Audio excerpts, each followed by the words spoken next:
আমি সাথীর পর যে ছবিটি পাই তাতে আমাকে বলা হয় যে আমাদের বাজেট নেই, 500 টাকা আছে, একটু প্লিজ একটু লিখে দাও, আমার নামটা চাইছি। আমি বম্বের ফিল্ম ইন্ডাস্ট্রিকে যেহেতু কাছ থেকে দেখেছি, তো বম্বেতে কি হয় যদি একটা কেউ হিট করে না, তাকে না পিছন ফিরে তাকাতে হয় না, মানে যেখানেই যে গর্ত থেকে লোকে খুঁজে তাকে টেনে বার করে আনবে। আমি এই ব্যাকরণটা দেখেছি বলে আমি এই ব্যাকরণটাই বিশ্বাস করি।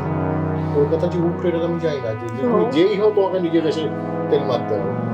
কলকাতার এরিনা বা কলকাতার মানসিকতার মধ্যে অসম্ভব অ্যান্সার ব্যাপার আছে। এখানে অ্যাটলিস্ট আমাকে তো দেওয়া হয়নি, ইট দিল অন্য ঘরে। যখন গেছি প্রথমেই একটা মরালি ডাউন করা হয়েছে, সেটা হচ্ছে আমাদের সবার গ্রেট বোম্বাদা, আমি তার প্রতি কৃতজ্ঞ। বোম্বাদা বলেছিল যে সেটা মনের মানুষ লিখেছে তাকে ডেকে নেবে।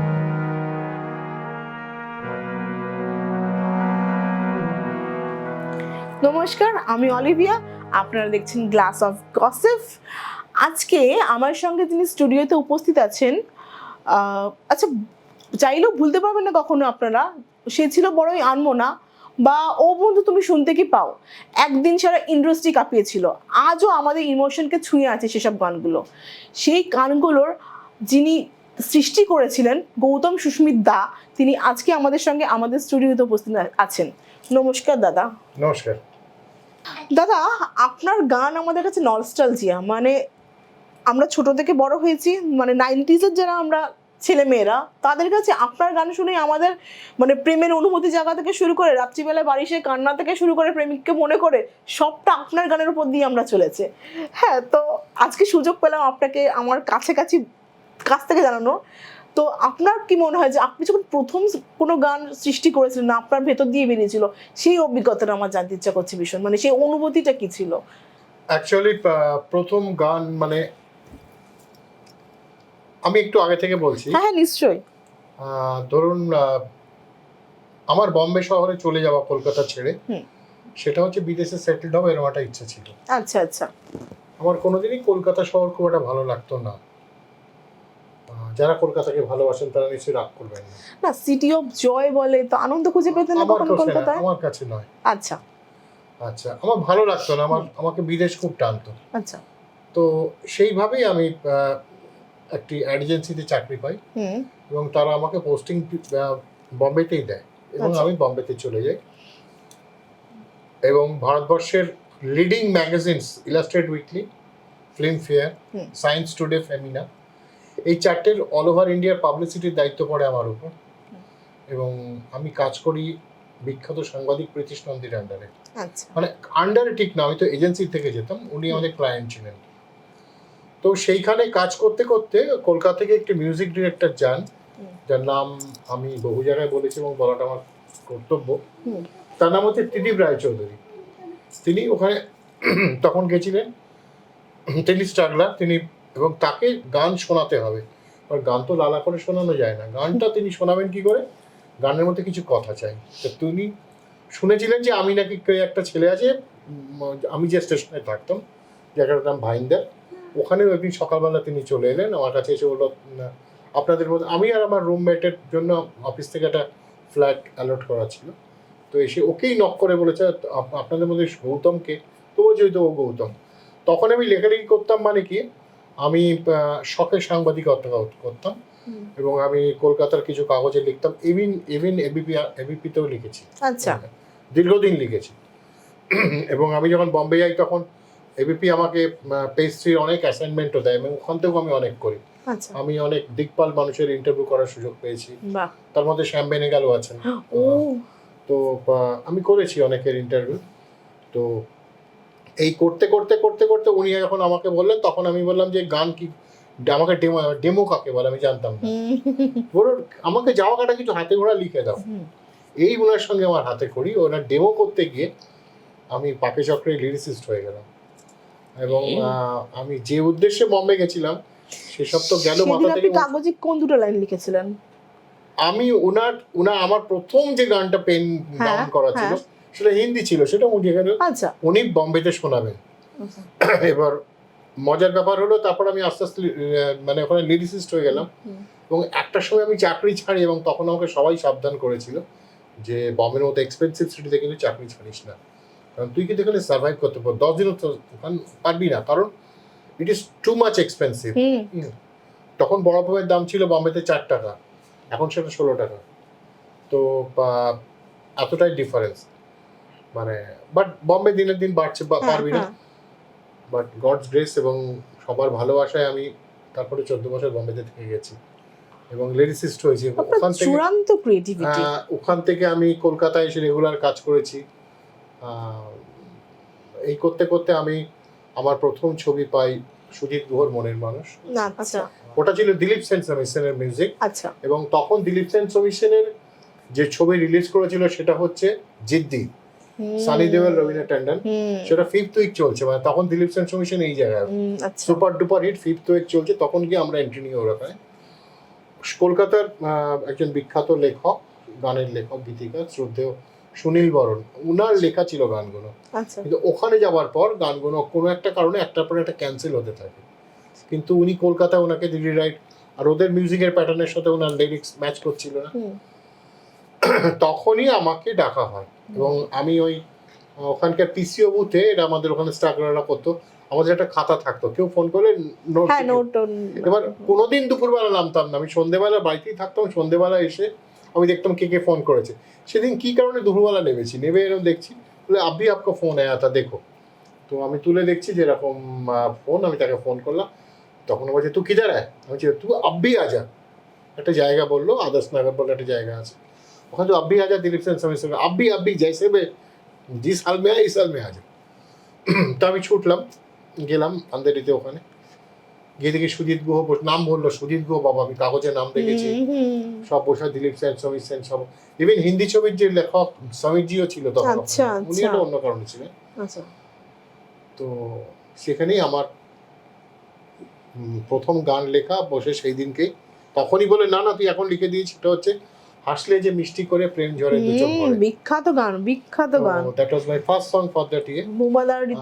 হ্যাঁ, তারপরে আমাকে তারপর তো লাগাতার সিটিং চলতে থাকে এবং তার মাঝখানে দোল আসে, আমার মনে আছে। আর দেখুন আমি যেখানে থাকি সেখানে এসে আমাকে রং হবে। সুজিত দা আমাকে বললেন, উনি অ্যাকচুয়ালি আমার গডফাদার এই লাইনে আনার জন্য। উনি হাত ধরে আমাকে এনেছেন, অত বড় একজন পরিচালক যার ছবি অমর সঙ্গী, যার ছবি এত বড়। তো সুজিত দা বললো তুমি এক কাজ করো, হোটেলে চলে এসো। আমি হোটেলে গিয়ে ওনাদের ওখানে ছিলাম এবং তারপরে পুরো গান লেখা হয়। তারপর যেদিকে প্রথম স্টুডিওতে যাই সেটা লোমহর্ষক ব্যাপার, তখন কুমার শানু মধ্যগা হয়, তখন কুমার শানু কোথাও পা রাখা মানে একটা নিউজ, এবং কুমার শানু, সাধনা সারেগামালকে সবাইকে দেখছি, আর তার মাঝখানে আমি ঘুরে বেড়াচ্ছি, আমি গিয়ে ওদের সঙ্গে গান লেখাচ্ছি, ইকুয়ালি ইজ্জত পাচ্ছি। তো নেভার ফরগেট দ্যাট। তো সেই শুরু। তারপর আরেকটু বলছি, ছবি কলকাতায় নাকি সুপার ডুপার হিট, আমি তো কলকাতায় আসিনি, জানি না, আমি শুনেছি ছোট ছোট পকেটেও নাকি প্রচুর টাকা কালেকশন হয়েছে এবং মিউজিক্যালি হিট করেছে। তো আমি তো আসিনি, তখন আসতে পারিনি। তারপর আমি বম্বের ফিল্ম ইন্ডাস্ট্রিকে যেহেতু কাছ থেকে দেখেছি, তো বম্বেতে কি হয়, যদি একটা কেউ হিট করে না, তাকে না পিছন ফিরে তাকাতে হয় না, মানে যেখানেই যে গর্তে তাকে লোকে খুঁজে তাকে টেনে বার করে আনবে। আমি এই ব্যাকরণটা দেখেছি বলে আমি এই ব্যাকরণটাই বিশ্বাসী ছিলাম। কলকাতা যে উল্টো, এটা আমি জানি না, যে তুমি যেই হও তোমাকে নিজে দেশে তেল মারতে হবে। আচ্ছা আচ্ছা। তো 1.5 বছর ইয়েস, কলকাতার এরিনা বা কলকাতার মানসিকতার মধ্যে অসম্ভব ম্যানেজার ব্যাপার আছে। মুম্বাই যথারীতি প্রফেশনাল ভীষণ ভাবে। তো আমি এর বেশি কিছু বলতে চাই না, বাট নোবডি কল মি। তারপর 1.5 বছর আমাকে কেউ ডাকেনি। 1.5 বছর পর সুজিত গৌরী রেফারেন্সে একজন প্রোডিউসার বম্বেতে গিয়ে আমাকে ডাকে। মানে আপনি এত হিট দেওয়ার পর আপনি 1.5 বছর কাজ ছাড়া ছিলেন? হ্যাঁ একদম, কেউ আমার নোবডি ডাকেনি। শুনছি ওখানে খুব ম্যাসিভ হিট করেছে শুনছি, বাট নোবডি ইজ ইন্টারেস্টেড, কে না কে। এবং তারপর আমি একটা ছবি করি, সেটা সুপার ডুপার ফ্লপ হয়। সেটা উড়িষ্যাতে এসে লিখেছিলাম, ভুবনেশ্বরে, তো সেটা সুপার ডুপার ফ্লপ হয়। তারপরে আমি যার জন্য কৃতজ্ঞ যে আমাকে ফিরিয়ে দিল পুরোপুরি ইন্ডাস্ট্রিতে। তারপর আমি একটি ছবি ওখানে পাই এবং ছবিটা সিটিং কলকাতায় হয়। আমাকে বলা হয় কলকাতায় যেতে হবে, কিন্তু আমি কিচ্ছু দেবো না যদি পাস হয়ে যায়। এবং সেই ছবিটি লেখার জন্য পুলক বন্দ্যোপাধ্যায় ফিক্স থাকে এবং লুকিয়ে সিটিং করা হয়, যাতে পুলকটা জানতে না পারে যে সিটিং হয়েছে। এবং তারপর আসি, প্রথম গান আমাকে যখন লেখানো হয় সামনে 35 জন বসে আছে, এবং তারা, আমি রীতিমতো পরীক্ষা দিয়েছি, আমার মুখরা লিখলাম, সবাই দিকে উঠে বেরিয়ে চলে গেল, মানে আলোচনা, মানে আমাকে রাখা হবে কি রাখা হবে না কোন গান বলে দিচ্ছি, ধৈর্য ধরতে পারছি না। বলছি। তারপরে আমি বেরিয়ে এলো, এসে বললো হ্যাঁ তাহলে অন্তরা লেখো। তো বললো দেখি তাহলে অন্তরা। মিউজিক ডিরেক্টর ছিল বাবুল বোস, যার আন্ডারে লেখা চলছিল তিনি হচ্ছেন হরনাথ চক্রবর্তী, ছবির নাম শ্বশুরবাড়ি জিন্দাবাদ। ও তো মাইলস্টোন হিট সিনেমা। তো ছবির গান বাম্পার হিট। এবং তারপর যে আমাকে ফিরিয়ে দিয়েছে ওই সময় গান, ওই ছবিটার আমি তো কাস্টিং এ ছিলাম না, পুলক বন্দ্যোপাধ্যায় ছিলেন, সেটা হচ্ছে আমাদের সবার গ্রেট বুম্বাদা, আমি তার প্রতি কৃতজ্ঞ। বুম্বাদা বলেছিল যে সেটা মনের মানুষ লিখেছে, তাকে ডেকে এনে লেখা, এবং যার জন্য বুম্বাদার বাড়িতেই সিটিংটা হয়েছিল, সিটিং এর জায়গা চেঞ্জ করা হয়েছিল। এবং ওই 35 জনের সামনে আমি প্রথম সোনা সোনা খামে মোড়া বলে একটি উদিত নারায়ণের গান আছে, ও শ্বশুরবাড়ি জিন্দাবাদ, ওই গানের দিয়ে পরীক্ষা দিয়েছি। শ্বশুরবাড়ি জিন্দাবাদ যখন বাম্পার হিট করলো, তারপরে আমি আবার বম্বে ফিরে, তখন আমি ঘন ঘন আসতাম, কাজ করতাম, চলে যেতাম। তারপর আরেকটি ছবি আছে টক মিষ্টি জীবনে বলে, তাতে প্রেম চোপড়া ছিল, ঋতুপর্ণা, তাপস পাল। সেই ছবিতে গানের পাশাপাশি আমি ডায়লগও লিখেছিলাম, এবং ডায়লগ লেখার জন্য কলকাতায় এসে আমাকে ফ্লোর অ্যাটেন্ড করতে হতো। তখন সবার ভালোবাসা উতলে উঠলো। তারপর অ্যাকচুয়ালি আমাকে এত ব্যস্ত করে দিল টালিগঞ্জ, যে তারপর আর পিছন ফিরতে হয়নি। মানে তারপর আমি একটার পর একটা গান, একটা মানে আসছি কাজ করছি, চলে যাচ্ছি, আসছি কাজ করছি, এরকম অনেক বছর কেটেছে। মানে আপনি বলতে চাইছেন কলকাতা তাদেরকে অ্যাপ্রিশিয়েট করে, কলকাতা কি করে আমি জানি না, বাট এখানে কিছু কিছু ক্ষেত্রে আমি দেখেছি, যেটা আজও দেখি, মণি মিছিলের একই দর। মানে এখানে হিটটা ব্যাপার না। বম্বেতে আমি জাস্ট একটা ছোট্ট উদাহরণ দিচ্ছি, বম্বেতে হতে পারে ইন্ডাস্ট্রি ছোট বলেও হতে পারে, বম্বেতে একটা লোক 1 টাকা দিয়ে কাজ করেছে, হিটের পর তাকে, আমি একজন সিঙ্গারের কথা বলেই দিচ্ছি, সিঙ্গারের নাম হচ্ছে মুন্নি বদনাম হইতে, আমাকে বম্বেতে পরিষ্কার বলেছে যে ওকে এইসব ভোকেশনাল গানের জন্য, মানে ঠাকুরের গানের জন্য আমরা 1,500 টাকা পেমেন্ট করেছি, কিন্তু তাকেই আমাদের এখন পেমেন্ট করতে হচ্ছে তার 25 টাইমস কি 30 টাইমস। এটা বম্বেতে পসিবল, কলকাতায় পসিবল। যত বড় হিট আমি দেখেছি, আমি সাথীর পর যে ছবিটি পাই, তাতে আমাকে বলা হয় যে আমাদের বাজেট নেই, 500 টাকা আছে, একটু প্লিজ একটু লিখে দাও, আমার নামটা চাইছি। সত্যি? হ্যাঁ, এবং এখানে একজনের হিট আরেকজন দেখতে পায় না, এবং সেখানে গিয়ে আমাকে, ওখানে একটা হিট হলে, বম্বেতে এখনো একটা নিয়ম আছে, কেউ গেল, সে আমাকে চেনে না বম্বেতে, আরে দাদা আপকা বহুত তারিফ হো রা থা। আমি বম্বেতে নিজে দেখেছি একজন মিউজিক ডিরেক্টর অন্য মিউজিক ডিরেক্টরের প্রশংসা করছে, চূড়ান্ত প্রশংসা করছে, বলে আরে ইয়ার কিয়া ফাড় দিয়া ইয়ার, मैं भी नहीं कर पाता था। এটা কলকাতা ইম্পসিবল। এবং এমন করা হতো, এবং অনেক ডিরেক্টর, আমি কারোর নাম বলতে চাই না, এমন জেলাস হতো যে পোস্টারে আমার নাম কেন আছে, তাদের নাম থেকে আমার নামটা বেশি অ্যাট্রাক্ট হচ্ছে। আমি সেই ডিরেক্টর তো এখন তারা নেই কেউ মার্কেটে। মানে বম্বেতে রেকর্ডিংয়ে আমাকে নিয়ে যেতে চাইছে প্রডিউসার, তাকে নিয়ে যেতে চাইছে না, তাতে সে রাগ, সে আমাকে বলছে আমি নেক্সট ছবিতে তোমাকে নিতে পারবো না। অপরাধ হচ্ছে, মানে এই পলিটিক্স গুলো আপনার সাথে হয়েছে? প্রচুর হয়েছে, কারণটা সে প্লেনে চড়বে আর কি।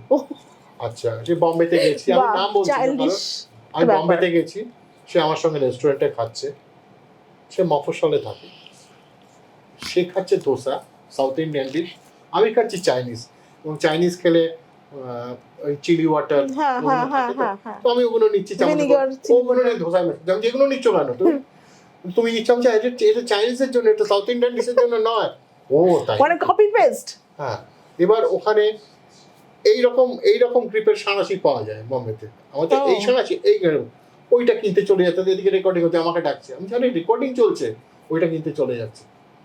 তো তারপরে হঠাৎ কার ডাক এলো, ওখানে তুমি বলো না কিন্তু, বলবো যে আমার ছেলে খুব অসুস্থ বলে বোম্বে থেকে চলে এলো, এদিকে রেকর্ডিং চলছে, ও জাস্ট বেড়াতে গেছিল ওখানে, তো এই করতেই যেত আর কি, নতুন চটি কিনে যেত, আমি দেখেছি নতুন প্যান্ট সেলাই করতো, আমি বেশ কিছু লোককে দেখেছি বম্বে যাচ্ছে বলে। হ্যাঁ, তো এদের সাথেও আমি কাজ করেছি। মুম্বাই তো মহানগরী, ওই জন্য ভাবছি যে মহানগরীতে গেলে, তারপর অনেকে যেত ছবি তুলতে, কুমার শানুর সঙ্গে ছবি তুললো, এরকমও আছে, আমি নাম বলছি না এখানে, ইভেন এখানকার স্টার সে বম্বেতে গেছে, সে ছবি তুলছে, তুই ক্যামেরাটা ধরতে আমার ছবি তুলে নে, আমি নাম বলতে চাইছি না। আলটিমেট ফিরে এলাম, মিশনটা কমপ্লিট হলো, যে মিশনে গেছিলাম। যখন প্রডিউসার আমাকে বললো, আমি বললাম যে কি করে সম্ভব, কারণ উনি তো ছবি তুলছিলেন, আমি তাকে কি করে বলবো, আমি তার থেকে বয়সও ছোট না, যাই হোক তিনি এখন অনেক বড় নেতা, তাই বেশি কিছু বলতে পারবো না। না অ্যাকচুয়ালি আমাদের ইন্ডাস্ট্রি হয়ে গেছে কি আস্তে আস্তে অভিনেতা থেকে নেতার দিকে তারা এগোতে শুরু করে দিয়েছে। সেটা তো ব্যক্তিগত ব্যাপার অবভিয়াসলি। হ্যাঁ, বাট এটা অন্য ইন্ডাস্ট্রিতেও ঘটেছে, আমেরিকাতেও ঘটেছে, বিদেশেও ঘটেছে, এখানেও ঘটেছে। তো সেটা কিছু না, কিন্তু আমি এই জিনিসগুলো ফেস করেছি এবং সেইখান থেকে আমি লিরিসিস্ট হয়েছি। না অন্যান্য জায়গায় কি হয় যারা ব্যালেন্সটা মেনটেন করতে পারে, এখানে তো ব্যালেন্স শিট মেনটেন করা হয় না, সেটা আলাদা প্রশ্ন। এখানে অ্যাটলিস্ট আমাকে তো দেওয়া হয়নি, হিট দিল অন্য ঘরে যখন গেছি প্রথমেই একটা মরালি ডাউন করা হয়েছে, হতে পারে যাতে আমি এক্সেস পেমেন্ট না চাই। আচ্ছা, না কলকাতায় সবসময় বলে আমাদের পয়সা নেই, এটা কি সত্যি? আপনার মনে হয় সত্যি সত্যি কলকাতার কাছে পয়সা নেই? যখন কাজের শেষে পার্টি হয় তখন তো মনে হয়। হ্যাঁ হ্যাঁ একদমই তাই, ভীষণ অনেস্ট কনফেশনস।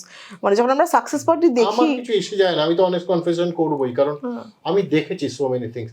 কলকাতায় যেটা দরকার, যেটা আমার মনে হয়েছে একসময়, বাংলা ভাষার শিক্ষিত অর্থনৈতিকভাবে শক্তিশালী প্রডিউসার দরকার।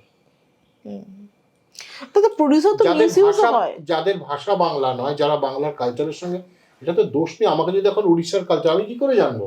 হ্যাঁ, কিন্তু আজকে সাপোজ আমি ধনী হয়ে গেলাম, আমার পয়সা আছে, আমি উড়িষ্যায় গিয়ে বসলাম, ছবি প্রডিউস করলাম, আমার কথা অনুযায়ী যদি চলতে হয় ছবি ঝাড়কাবেই। বাংলার ক্ষেত্রেও তাই হয়েছে।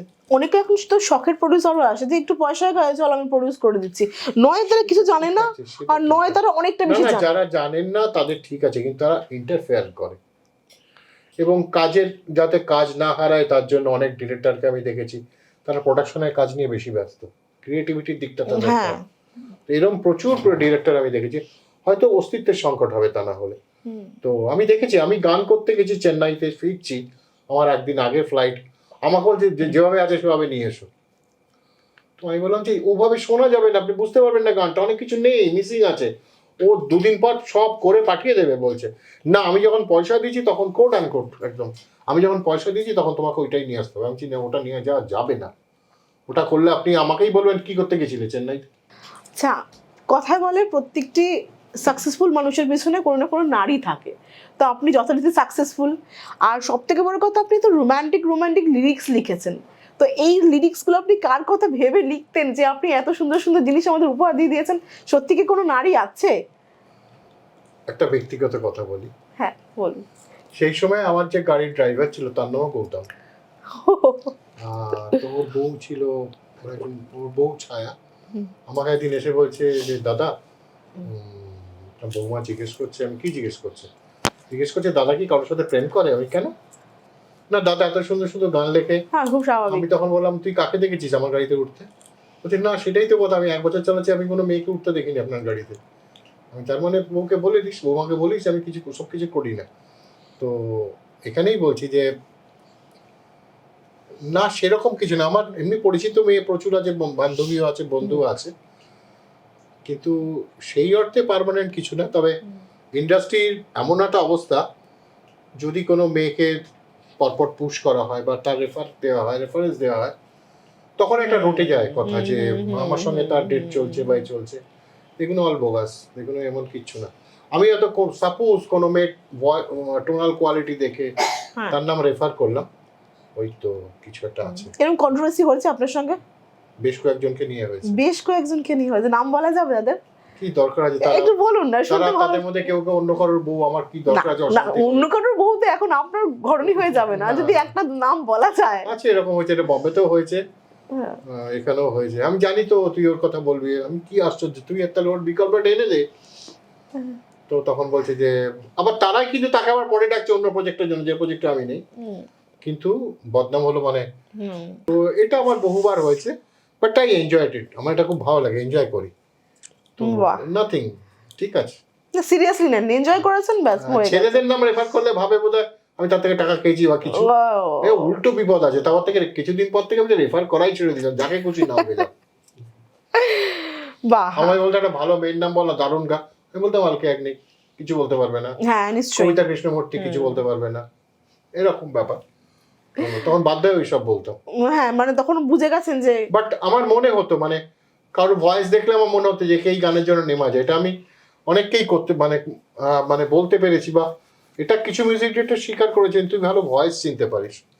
তো সেটা আমি জানি না কিভাবে, বাট আমি হয়েছে, আমি গানটা শুনে বলে দিয়েছি হয়তো কারো অনামি, যে একে নিলে কিন্তু গানটা ভালো লাগবে, এবং সেটা উনি নিয়েছেন এবং সেটা সাকসেসও হয়েছে। দাদা আমাদের শো এর নাম গ্লাস অফ গসিপ, প্লিজ আপনি যদি ও একটুখানি হ্যাঁ, আমি একটু নেবো, কারণ একটুখানি একটু সিপ করলে ভালো লাগবে। শুকিয়ে নিই। তবে এটা কিন্তু কোল্ড ড্রিঙ্কস, হ্যাঁ, Yes, রং এটা cold দেখে অন্য drinks। কিছু ভাববেন না। একদমই তাই। আচ্ছা বলছি, আপনি তো এত ভালো একজন লিরিসিস্ট, আমি বলছি আপনার উল্টো দিকে বসি, আমার মনে হয় আমার মতো অনেকেই সহমত। তো আমি জানতে চাইছি যে আপনার কাছে আপনার চোখে দেখা আপনার প্রিয় লিরিসিস্ট কে? মানে মুম্বাই হতে পারে, সেটা কলকাতা হতে পারে। আনন্দ বক্সি। আনন্দ বাগচি, আচ্ছা আচ্ছা। আচ্ছা তো হাম চলতে হ্যাঁ, এটা গানের লাইন হতে পারে, কেউ ভাবতে পারে। হ্যাঁ একদমই তাই, সত্যি কথা। যদিও এই গানটা একটা ট্রিভিয়া আছে, সেটা আমি জানি কি করে এই গানের কথাটা ছোট্ট করে যদি বলেন আমাদেরকে। আমি শুনেছি কথাটা, যে ওনাদের সারাদিন সিটিং চলছিল, গান আসছিল না, তো ফেড আপ হয়ে গিয়ে ওদের সিটিং ভেঙে যায়। সিটিং কাকে বলে সেটাকে বলে দিই, যেখানে গান তৈরি হয়, যেখানে সবাই মিলে বসে, that phase is called sitting. যেমন শুটিং হয় সিনেমা, তেমনি গানে সিটিং। তো সিটিং এ সারাদিন ধরে কিছু হয়নি, সবাই মিলে, আনন্দজিও শুনেছি বেরিয়েছেন জুতোয় পা দিয়ে, উনি বলেছেন আচ্ছা তো হাম চলতে হ্যাঁ কাল ফির মিলেঙ্গে। তো ডিরেক্টর ছিল বলে আপনি এসে বসুন, এটাই গানের ফার্স্ট লাইন। তো শুনেছি আমি, কতদূর সত্যি আমি জানি না, যে এইভাবেই গানটা শুরু হয়েছে, মানে অদ্ভুত ভাবে, এরকম ভাবে অনেক গানের পৃথিবীতে অনেক গানের সৃষ্টি এভাবেই হয়। অনেক কিছু কাজেরই, ক্রিয়েটিভ কাজেরই হঠাৎ হয়ে যায়, ভাবা যায় না, কি আশাবাদী খেলা করো তাই। তাই। তো এইভাবেই গানটা ওনার লেখার মধ্যে ভীষণ সরলতা আছে, ডেপথ। হ্যাঁ কিছু গান অন্যদেরও খুবই ভালো, কিন্তু একটা ধারাবাহিক ভালো লাগা থাকে। যেমন বাংলায় গৌরী প্রসন্ন মজুমদার আমার মানে আমার খুব প্রিয় গীতিকার, তো সেরকম হিন্দিতে আনন্দ বক্সি। দাদা সিনেমা জগতে একটা বিভৎস পরিবর্তন এসছে, রিল থেকে ডিজিটালে শিফট হয়ে গেছে পুরো বিষয়টা। তো আপনার কি মনে হয় কি ভালো হয়েছে, এবং ভালো হলে কোন কোন দিক থেকে ভালো হয়েছে, এবং আপনার অভিজ্ঞতাটা যদি একটু শেয়ার করেন যে এতে আপনি কতটা নিজেকে রিলেট করতে পারেন এর সঙ্গে? সব পরিবর্তনের একটা ভালো দিক থাকে, একটা খারাপ দিক থাকে। তো আমরা যখন শুরু করেছিলাম, বা আমরা যখন প্রচুর কাজ করেছি, তারপর আজকের দিনটা না খুব ড্রাস্টিক্যালি মানে media change, platform change, view change, দর্শক চেঞ্জ। তো আমরা এই ট্রানজিশনটা দেখলাম আমাদের জেনারেশনটা। আর ভালো খারাপ বলতে এখন সবই ডিজিটাল, হ্যাঁ সব কিছু সব ক্ষেত্রে, মানে ইভিন চেক, আমরা যে পেমেন্টে চেক দিচ্ছি, চেক লিখে, চেকটা পর্যন্ত অবসোলেট হতে চলেছে। তো গানের ক্ষেত্রে বলতে পারি, সিনেমার ক্ষেত্রে বা এন্টারটেনমেন্ট ওয়ার্ল্ডের ক্ষেত্রে ডিজিটালের সব থেকে বড় সুবিধা, সব থেকে বড় যেটা প্লাস পয়েন্ট আমার লেগেছে, আজকে একটা অনামী সিঙ্গার হোক, অ্যাক্টর হোক, যারা রিলস করছে বা যারা ডিজিটালে ছোট ছোট শর্ট ফিল্মে আসছে, যারা, আমি এখানে বসে করছি, আমার কিন্তু আমেরিকাতেও ভিউ আছে, আমার কিন্তু সুইডেনে ভিউ আছে, আমার কিন্তু আফ্রিকাতে কেউ দেখতে পারে। এই যে পৃথিবীটাকে ছোট করে আনা, আফ্রিকার ওই ভাই বোন যারা ইন্ডিয়ান গানের উপর নাচে, আমি ওদের নামটা ভুলে যাচ্ছি, ওদের আজকে ইন্ডিয়াতেও প্রচুর লোক চেনে, এটা সেই যুগে সম্ভব ছিল না, একদমই তাই। আমি জানি না ডিজিটাল যুগে যদি উত্তম কুমার আসতেন, উনি হলিউডের কত বড় আর্টিস্ট হতেন। তো ডিজিটাল ছিল না, তাই অনেকেই জানতো না তখন, অনেক কিছু হয় না হয়। এখন কি হয় না, একটা মোবাইলের সুইচ টিপলে কি পাওয়া যায় না, এটা ভীষণ বড় দিক। এবার খারাপ দিক যেগুলো আমাদের খারাপ লাগে, এখন আমি আমার গানের কথা বলছি, যেটা গানটা হয়, আজকের অনেক গান এরকম হচ্ছে, কিভাবে আমরা গান, তখন সিটিং করতাম, সবাই আসতাম, সারাদিন থাকতাম, ঝগড়া হতো, যা হতো সামনাসামনি হতো। এখন কি হয়, মোবাইলে সুর পাঠাচ্ছে, সেটা লিখে তাকে আমি দেখতেও পাচ্ছি না, অ্যাটাচমেন্ট নেই, গানটা হয়ে যাচ্ছে, কন্টাক্ট নেই, হ্যাঁ কোনো কন্টাক্ট নেই, কি ব্যাপার বুঝতে পারছি, কোথায় যেন একটা মিসিং লাগে, এবং একটা লাইফলেস লাগে। এবং লাইফলেস হওয়ার জন্য কি হয়, গানগুলোর মধ্যে সোলটা থাকছে না, এই সোল মিসিং হচ্ছে। সোল টেকনিক্যালি অনেক সাউন্ড, অনেক সুন্দর শব্দ, অনেক সুন্দর অ্যারেঞ্জমেন্ট, অনেক কিছু ভীষণ ভালো, ভীষণ রিচ সব কিছু, কিন্তু কি একটা মিসিং লাগে, সেটা হচ্ছে সোল। ওই সময়ের গান অনেক কম মিউজিক, অনেক কম, অনেক গানটা শোনা যেত, অনেক বোঝাই যায়, প্রোডাকশন অত রিচ নয়, কিন্তু আফটার অল সোল ছিল। ইনফ্যাক্ট আজকেও বিভিন্ন অনুষ্ঠানে, যেটা আমার মত, যেটা মনে হয়, এই যে বিভিন্ন গান বাজে না ওই যে পুজো সময় মাইকে, আজও কিন্তু মান্না দে, হেমন্ত মুখার্জি, লেটেস্ট কুমার শানু, নচিকেতা, তো এরাই আছে। কিন্তু হালফিলের যে সমস্ত তাদের গান কিন্তু আমরা খুব বেশি শুনি না।